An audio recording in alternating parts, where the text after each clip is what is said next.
From Fox 13, the most powerful name in local news, this is Good Day Tampa Bay. Oh, who's hungry this morning? Tina Ruggiero is cooking up some truly healthy meals today.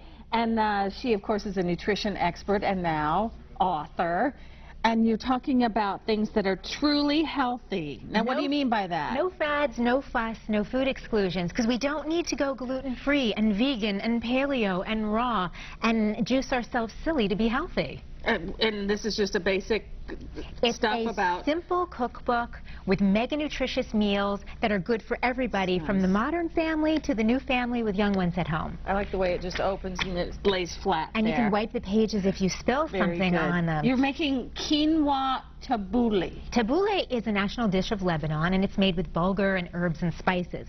But I am shaking it up, and I'm making it with quinoa. Now, this is rainbow quinoa. It's a pseudo grain. It's a seed high in amino acids and protein, and I've cooked it up.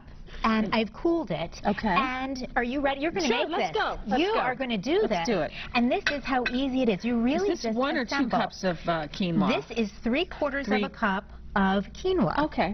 And you put... to this, you're going to add a cup of chopped cucumber. Okay. Perfect. And then you're going to add about 1/4 cup chopped black olives, and that's for the monounsaturated fatty acids. How much? This whole thing? A cup of parsley. Wow. Well, tabbouleh is known for all of the fresh herbs and mint. That smells good. Yes. We should have smell-o-vision, you know. Oh, nice. And then about maybe 2 plum tomatoes. Okay. So you can add more if you like tomatoes. So start to stir. Okay. And while you do that, I'm going to season with a little bit of salt. And the last time I made quinoa, I put way too much salt in it. It was. Well, you know what? I didn't. You know how I tried to fix it?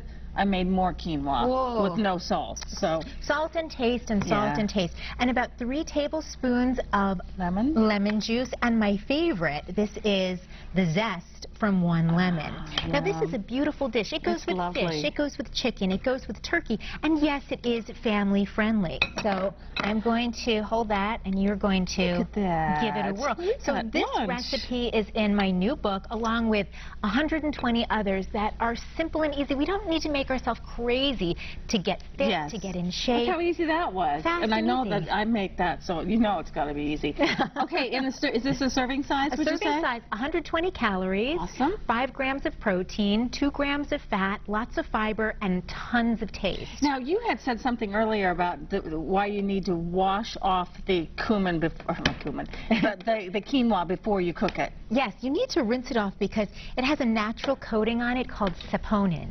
And it's a coating to keep the birds away, because the birds will eat the quinoa, and obviously it needs to be harvested for our enjoyment. Okay. So rinse it really well, about 3 times in a strainer, and then cook it. And it won't be as earthy and bitter. So could you soak it in water? Would that be enough? You don't need to soak it. Take a strainer, pour it into the strainer, rinse it well, and then pop it into the pot, and then 15 minutes, and you should have beautiful fluffy quinoa. Do you just use water, or do you use chicken stock? Sometimes I use water, sometimes I use stock, but you know what I like to do? I like to saute, after I rinse it, I saute it with a little olive oil.